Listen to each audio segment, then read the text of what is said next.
आज हम प्रभु यीशु के अंतिम 7 वचनों पर मनन चिंतन करेंगे। हम सभी जानते हैं जब कोई भी व्यक्ति मरने को होता है, उनके मुंह से जो शब्द निकलते हैं उसको सुनने के लिए उसके रिश्तेदार बहुत आतुर होते हैं। चाहे पिता हो, माँ हो, भाई हो, बहन हो, कोई भी हो जो हमारे लिए बहुत प्रिय हैं, मरने से पहले हम उनके करीब बैठते हैं उनको सुनने के लिए कि आखिर वो क्या कहना चाहते हैं, और वो जो कहते हैं उस बात को हम अपने कलेजे में रखते हैं, अपने हृदय में रखते हैं। इसलिए प्रभु यीशु ने क्रूस पर से जो अंतिम 7 वचन कहा है, वे 7 वचन हमारे लिए बहुत ही महत्वपूर्ण वचन है, कीमती वचन है।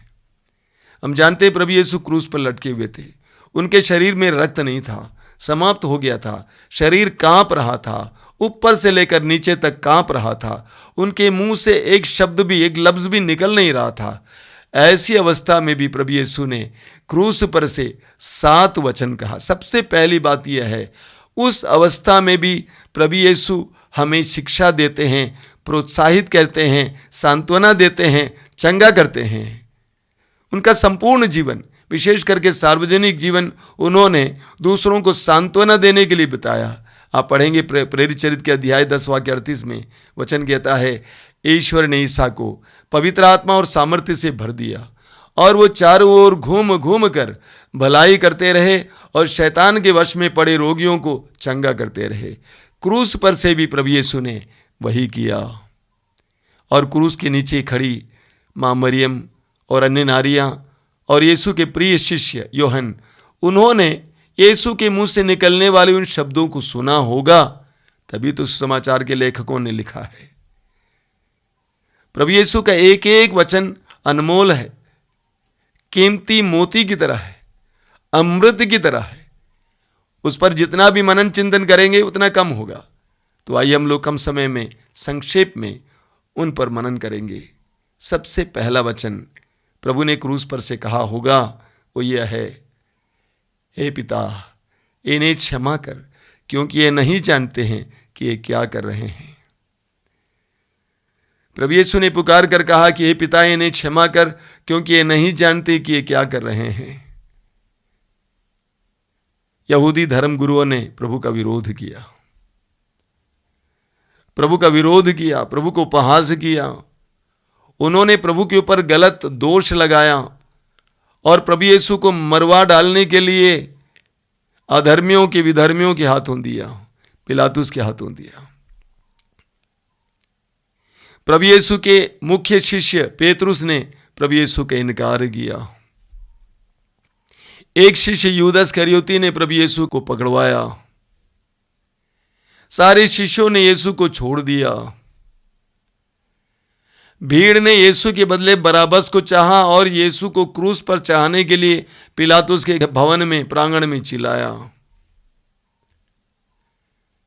सिपाहियों ने यीशु के साथ बहुत निर्मम, निर्दयतापूर्वक व्यवहार किया, थूके, गालियां दिए, उपहास किए, सिर पर कांटों का मुकुट रखकर उसको मारा, कोड़े बरसाए, रास्ते में जब गिरते थे मारे, गालियां दिए, उनके हाथ पांव में कीले ठोक दिए। इन सारे दुखों को झेलते हुए प्रभु यीशु ने कहा, हे पिता इन्हें क्षमा कर, क्योंकि ये नहीं जानते हैं कि ये क्या कर रहे हैं। बहुत गहरी बात है। प्रभु यीशु इन सारे विरोधियों, इन सारे अत्याचारियों के लिए प्रार्थना कर रहे थे पिता से कि हे पिता इनके पापों का बोझ इन पर गिरने न दें, इनके पापों का कलंक मिटा दे, इनके पापों से जो उत्पन्न बुराइयां हैं या प्रतिफल हैं उसे हटा दें। एक बहुत गहरी प्रार्थना है। इनके पापों से उत्पन्न बंधन हटा दें। जबकि उन्होंने क्षमा नहीं मांगी, क्षमा नहीं मांगने पर भी प्रभु ने उनको क्षमा दिया। प्रभु की उदारता दर्शाता है, इसके द्वारा हमें पता चलता है प्रभु कितने उदार थे, कितने प्रेममय थे। हमारे जीवन में हम लोग क्या करते हैं, हम कहते हैं फलाने ने मुझे गुस्सा करवा दिया, उसने मुझे गुस्सा करवा दिया, सच्चाई यह है कि हमारे अंदर जो है वही बाहर आता है। लोगों ने प्रभु के ऊपर इतना अत्याचार किया, लेकिन प्रभु से गुस्सा नहीं निकला, धमकी नहीं निकली, बल्कि उनके लिए प्रार्थना करते हैं, पिता इन्हें क्षमा कर, क्योंकि ये नहीं जानते हैं कि क्या कर रहे हैं। मत्ती के सुसमाचार के अध्याय 5 उसके वाक्य 44 में प्रभु ने कहा है, अपने दुश्मनों से प्यार करो और जो तुम पर अत्याचार करते हैं उनके लिए प्रार्थना करो। प्रभु ने जो अपने शिष्यों को और हमें सिखाया है, प्रमाणित किया, क्रूस पर उन्होंने इसको प्रमाणित किया, करके दिखाया। प्रभु यीशु क्रूस पर से अपने दुश्मनों के लिए प्रार्थना करते हैं, उनकी चंगाई के लिए प्रार्थना करते हैं, उनके बंधनों से मुक्ति के लिए प्रार्थना करते हैं। हमें मिलता है ये वचन लूकस के सुसमाचार के अध्याय 23 उसके वाक्य 35 में। अगला वचन है, वह डाकू प्रभु से कहता है कि हे यीशु, जब आप अपने राज्य में होंगे मुझे भी याद करना। लूकस का सुसमाचार अध्याय 23 वाक्य 42 और 43। प्रभु यीशु 2 डाकुओं के बीच में क्रूस पर लटकाए गए, ये दिखाने के लिए कि वह बहुत बड़ा अपराधी है। प्रभु का अपमान करने के लिए, उपहास करने के लिए 2 डाकुओं के बीच में उनको लटकाया गया। महाडाकू, महाअपराधी। उनमें से एक डाकू लगातार यीशु को उपहास करते जा रहा था, लेकिन दूसरे डाकू ने यीशु को पहचान लिया। यीशु को पहचान लिया, दूसरे डाकू को डांटा और कहा कि तुम्हें ईश्वर से भी भय नहीं है, हम जो भोग रहे हैं हमारी करनी का है। और उसके बाद यीशु और मुड़कर कहता है, हे यीशु, जब आप अपने राज्य में होंगे मुझे भी याद करना। अपना संपूर्ण जीवन पाप में जीने के बाद, पाप का बोझ ढोते हुए मरने के लिए तैयार हैं। मरने से पहले जब मृत्यु उसके सामने खड़ी है, उस समय वो अपने पापों के लिए पश्चाताप करता है, अपने पापों का एहसास करता है और यीशु की ओर मुड़कर कहता है, जब आप अपने राज्य में होंगे मुझे भी याद करना। इसको पश्चाताप कहते हैं। इस दुनिया में बहुत सारे लोग अपने गलत कार्यों का एहसास करते हैं, अपने पापों का एहसास करते हैं। यूदास इस्करियोती ने भी एहसास किया कि मैंने अपराध किया है, लेकिन यूदास प्रभु की ओर मुड़कर दया की याचना नहीं कर पाया। इस डाकू ने अपने पाप का एहसास किया, जाना माना, उसके बाद यीशु की ओर मुड़कर उनकी दया की कामना करता है। और प्रभु का जवाब क्या है? प्रभु ने कहा, मैं तुमसे सच सच कहता हूं, आज ही तुम मेरे साथ परलोक में होगे। स्तोत्रकार कहता है स्तोत्र 51 में कि हे प्रभु, तू एक पश्चातापी दीनहीन हृदय का तिरस्कार नहीं कर सकता। तू एक पश्चातापी दीनहीन हृदय का तिरस्कार नहीं कर सकता है। ईश्वर कर नहीं सकता है। पूरी बाइबल में हमें पढ़ने को मिलता है, विशेष करके नए विधान में, जहां भी लोग अपने पापों के लिए पश्चाताप करते हैं, तुरंत प्रभु की कृपा उसकी ओर बढ़ती है और उसको स्वतंत्र करती है। ऐसा ही हुआ, प्रभु ने उसको स्वतंत्र किया। लूकस के सुसमाचार के अध्याय 4 उसके वाक्य 18 और 19 में प्रभु यीशु जब सुसमाचार का कार्य शुरू करते समय कफरनहूम के सभागृह में यह घोषित किया, प्रभु का आत्मा मुझ पर छाया रहता है, उसने मेरा अभिषेक किया और भेजा है, जिससे मैं दरिद्रों को सुसमाचार सुनाऊं और बंदियों को आजादी का संदेश सुनाऊं। प्रभु यीशु ने 3 साल तक लगातार यही कार्य किया, बंदियों को आजाद करना। और अपने क्रूस पर भी प्रभु यीशु ने, अपने जीवन के अंतिम पल पे भी प्रभु यीशु ने यही किया, बंदी को आजाद करना। उस डाकू को उसके पाप के बंधन से छुटकारा दिया और कहा, आज तुम मेरे साथ परलोक में होगे। कितनी सुंदर बात है मेरे प्रिय भाई और बहनों, जब हम भी अपने जीवन के ऐसा लगता अंतिम पड़ाव पे पहुंच गए हैं, अंतिम छोर तक पहुंच गए हैं, निराशा के गर्त तक पहुंच गए हैं, उस क्षण में भी अगर हम प्रभु की ओर देखकर प्रभु से कहेंगे, प्रभु मुझे याद करना, प्रभु हमें उठा लेंगे और ऊंचाई तक पहुंचाएंगे, परलोक पहुंचाएंगे, हमें वो तरक्की की ओर ले जाएंगे। एक जबरदस्त उदाहरण है। तीसरा है यूहन्ना के सुसमाचार की अध्याय 19 वाक्य 26 और 27 में पढ़ते हैं, प्रभु यीशु क्रूस पर से अपनी मां को देखते हैं, क्रूस पर से अपनी मां को देखते हैं। वो जानते हैं कि मेरे मां के दिल में क्या बीतता होगा। उसका एकमात्र बेटा उसकी आंखों के सामने इस बुरी अवस्था में, बुरी हालत में मर रहा है, उस मां के हृदय में क्या बीता होगा महसूस करते हैं। और बगल में खड़े अपने प्रिय शिष्य यूहन्ना की ओर इशारा करते हुए कहते हैं, भद्रे ये आपका बेटा है, ये आपका बेटा है। एक मां के प्रति अपनी जिम्मेदारी यीशु निभाते हैं। एक ऐसी मां जिसने ईश्वर के वचन को ग्रहण किया, अपने उदर में ग्रहण किया, उसका लालन पोषण किया, उसके लिए इतने दुख झेली, ऐसे एक मां के प्रति अपनी जिम्मेदारी वो क्रूस पर से भी निभाते हैं। हम जानते हैं 10 नियमों में एक नियम है, मां बाप का आदर करना। मां बाप का आदर करना। प्रभु यीशु के बारे में हम पढ़ते हैं लूका अध्याय 2 वाक्य 51 में कि प्रभु यीशु मां मरियम और यूसुफ के अधीन रहे। यूहन्ना के समाचार के अध्याय 2 में हम पढ़ते हैं काना नगर के विवाह भोज में, हालांकि प्रभु ने कहा कि मेरा समय नहीं आया है, मां के कहने पर वहां पे एक चमत्कार करना पड़ा। यीशु मां के अधीन रहे और अपने जीवन के अंतिम पल में, उस दुखमय परिस्थिति में भी अपनी मां के प्रति अपनी जिम्मेदारी को निभाते हैं। कहते हैं कि भद्रे ये आपका पुत्र है, और यूहन्ना से कहते हैं ये तुम्हारी मां है। यूहन्ना ने उस समय से मां को अपने आश्रय दिया। सुसमाचार कहता है प्रभु यीशु की मां हमारी भी मां है। प्रभु यीशु ने कलवारी पहाड़ पे अपने आप को हमारे लिए अर्पित किया। साथ ही साथ प्रभु यीशु ने अपनी मां को हमारी मां के रूप में, कलीसिया के मां के रूप में दिया है। हम उसको ग्रहण करें। चौथा वचन है, प्रभु यीशु कहते हैं यूहन्ना के समाचार के अध्याय 19 उसके वाक्य 28 में, मैं प्यासा हूं, मैं प्यासा हूं। प्रभु का ये वचन बहुत गहरा है। एक तो वो शारीरिक रूप से प्यासे थे। पकड़े जाने के बाद यीशु को पूरी रात में सोने की अनुमति नहीं दी गई।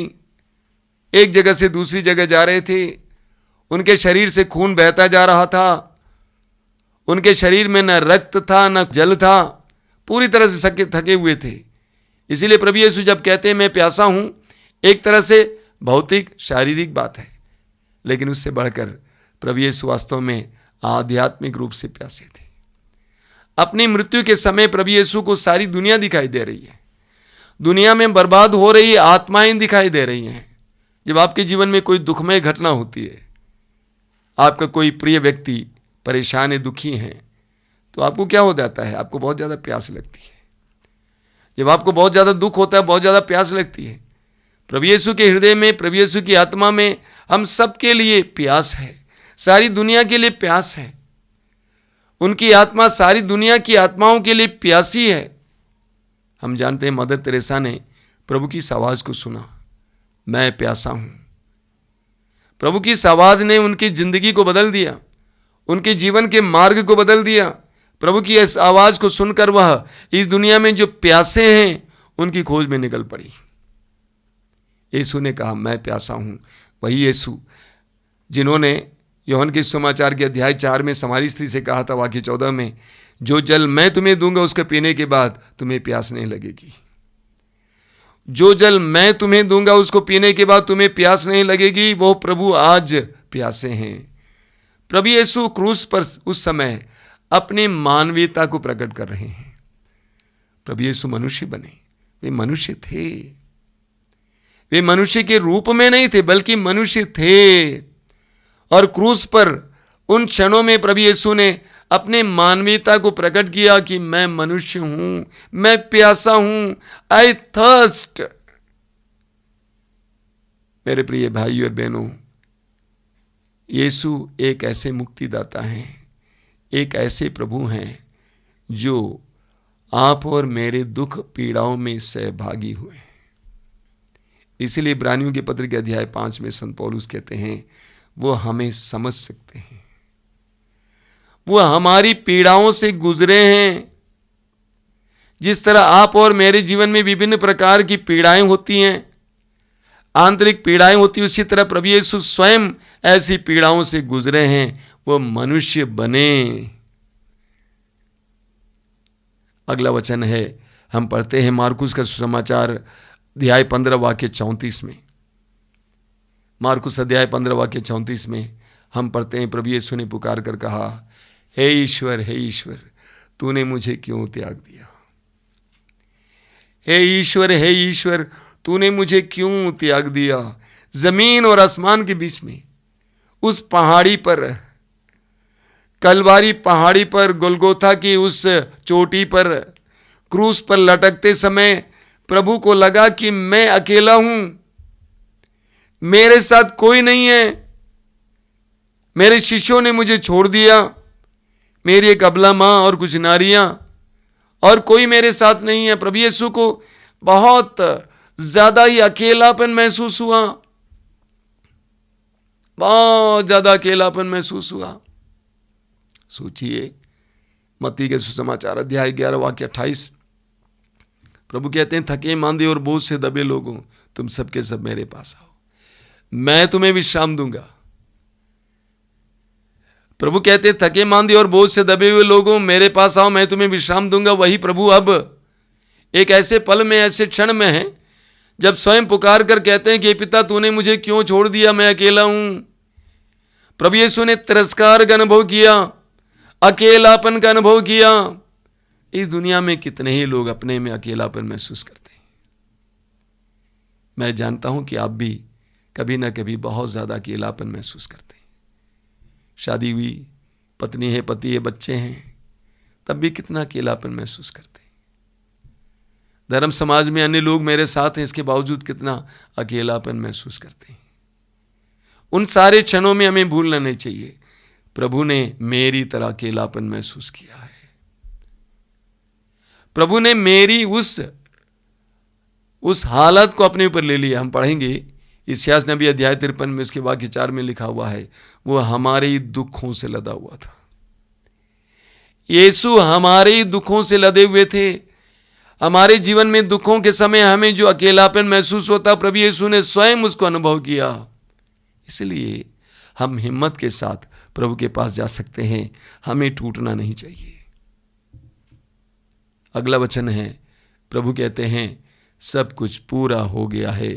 यूहन्ना का सुसमाचार अध्याय 19 उसके वाक्य 30 में हम पढ़ते हैं, सब कुछ पूरा हो गया है।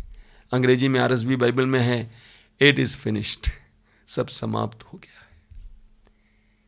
सब कुछ समाप्त हो गया है, सब कुछ पूरा हो गया है।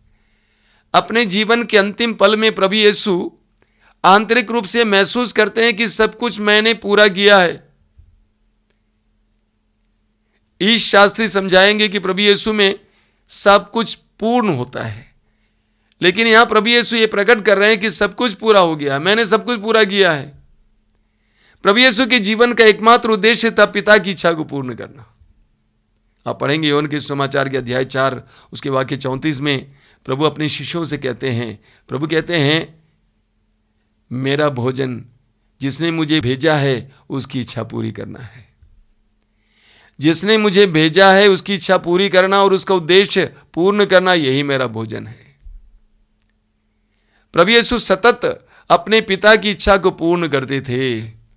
फिलिपियों के पत्र के अध्याय 2 वाक्य 8 में हम पढ़ते हैं कि प्रभु यीशु अपने पिता के प्रति इतना आज्ञाकारी बने कि मृत्यु को सहा, और वो भी क्रूस की मृत्यु को सहा। आज्ञा पालन। इब्रानी अध्याय 5 वाक्य 8 में हम पढ़ते हैं, पुत्र होने पर भी वह दुख सहकर आज्ञाकारी बने। तो प्रभु यीशु का संपूर्ण जीवन ईश्वर की इच्छा को पूर्ण करना, ईश्वर के कार्य को पूर्ण करना था, और दूसरा कुछ नहीं था। और अंतिम पल में प्रभु यीशु कहते हैं, सब कुछ पूरा हो गया है। एक विश्वासी को इसी तरह अपनी जिंदगी के अंत में यह कहना चाहिए, जो जिम्मेदारी मुझे दी गई थी मैंने उसको पूरा किया है। एक पिता की तरह, एक मां की तरह, एक पति की तरह, एक पत्नी की तरह, एक पुरोहित की तरह, एक धर्म बहन की तरह, एक धर्माध्यक्ष की तरह, जो जिम्मेदारी प्रभु ने दी थी मैंने उसका पालन किया है। जहां तक हो सके मैंने प्रयास किया है। देखिए संत पौलुस क्या कहते हैं, तिमोथी का दूसरा पत्र अध्याय 4 वाक्य 7 में संत पौलुस कहते हैं, मैं अपनी लड़ाई लड़ चुका हूं, मैंने अपनी दौड़ पूरी की है। I have fought the fight, I have run the race. एक संतुष्टि जिसके साथ पौलुस अभी मरने के लिए तैयार हैं। उसी तरह प्रभु यीशु अपने मौत से पहले कहते हैं सब कुछ पूरा हो गया है, मैंने वो किया। और अंतिम वचन है, प्रभु यीशु कहते हैं हे पिता, मैं अपनी आत्मा को तेरे हाथों में सौंप देता हूं। मेरा शरीर इन लोगों ने बिगाड़ रखा है, बर्बाद किया है, लेकिन मेरी आत्मा सुरक्षित है। मैं अपनी आत्मा को तेरे हाथों में सौंप देता हूं। मैंने संसार को मेरी आत्मा को बर्बाद करने नहीं दिया, पाप को मेरे आत्मा को बर्बाद करने नहीं दिया, शैतान को मेरी आत्मा को बर्बाद नहीं करने दिया, बल्कि मैं अपनी आत्मा को तेरे हाथों में सौंप देता हूं। कितनी सुंदर प्रार्थना है। मैं समर्पित करता हूं हे पिता। प्रभु यीशु अपने पिता से बहुत प्यार करते थे। 12 साल की उम्र में जब ये मंदिर में खो गए थे और पाए थे, वहाँ पे माँ मरियम से कहा कि आप नहीं जानती थी कि मैं अपने पिता के भवन में होऊंगा। प्रभु यीशु ने यरूशलेम मंदिर को अपने पिता का भवन कहा। पिता से हमेशा प्यार में थे। योहन के सुसमाचार में बार बार आप सुनेंगे प्रभु यीशु पिता के बारे में बताते हैं। पिता के लिए जीवन जीते थे, उनके जीवन का मकसद पिता था, और उसने अपनी आत्मा को पिता के हाथ में सौंप दिया। मेरे प्रिय भाई और बहनों, हमें भी इस तरह बोलना होगा, करना होगा। अपने जीवन के अंतिम पलों में हमें एक ऐसा एहसास होना चाहिए, एक ऐसी संतुष्टि होनी चाहिए कि मैंने अपनी आत्मा को बचाया है और अपनी आत्मा को मैं इस समय पिता के हाथ में सौंप देता हूँ। कुछ लोगों की मृत्यु के बाद उनकी लाश, उनकी मिट्टी को देखने से लोगों को बहुत आनंद होता है, उनके चेहरे पर चमक होती है, उनके चेहरे पर आनंद होता है। हमारी मृत्यु के समय हमारी असली पहचान देखने को मिलती है कि इंसान किस तरह जीवन जीता था। प्रभु यीशु ने अंतिम पल तक अपने आत्मा को बचाए रखा और अंत में अपनी आत्मा को पिता के हाथों में सौंप दिया। मेरे प्रिय भाई और बहनों, प्रभु यीशु ने क्रूस पर से हमें चंगा किया है, हमें सुनाया है, वचन सुनाया है, हमसे कहा है। क्रूस पर से प्रभु यीशु ने बहुत ही शक्तिशाली ढंग से हमें संबोधित किया है। हम प्रभु यीशु के एक एक वचन को सुने। इस कार्यक्रम के बाद भी अकेले बैठेंगे, एक एक वचन पर मनन करना, उसके द्वारा प्रभु आपसे बहुत कुछ बोलेंगे। आइए हम प्रार्थना करें। प्रभु यीशु, धन्यवाद देते हैं आज के सुंदर दिन के लिए, तेरे महान बलिदान के लिए धन्यवाद देते हैं। तूने कहा इससे बड़ा कोई प्रेम नहीं है कि एक मित्र अपने मित्र के लिए अपने प्राण अर्पित कर दे। हाँ यीशु, तूने हमारे लिए अपने आप को अर्पित किया। यूहन्ना अपने पहले पत्र के अध्याय 3 वाक्य 1 में कहते हैं, देखो पिता ने हमें कितना प्यार किया है। तेरे उस महान बलिदान के द्वारा हमें ईश्वर के प्रेम का रहस्य मिला है। और विशेष करके क्रूस पर से तूने जो शब्द कहा, एक एक वचन हमारे लिए अनमोल है। यीशु, धन्यवाद देते हैं तेरी शिक्षा के लिए, धन्यवाद देते हैं तेरी इस चंगाई के कार्य के लिए। हम पर दया कर। आज तेरी मृत्यु का दिन है, तेरे बलिदान का दिन है। समूचे संसार पर तेरी आशीषें बरसने दीजिए यीशु, बरसने दीजिए यीशु, बरसने दीजिए। धन्यवाद यीशु, धन्यवाद। Thank you Jesus, praise you Jesus, thank you Jesus, praise you Jesus.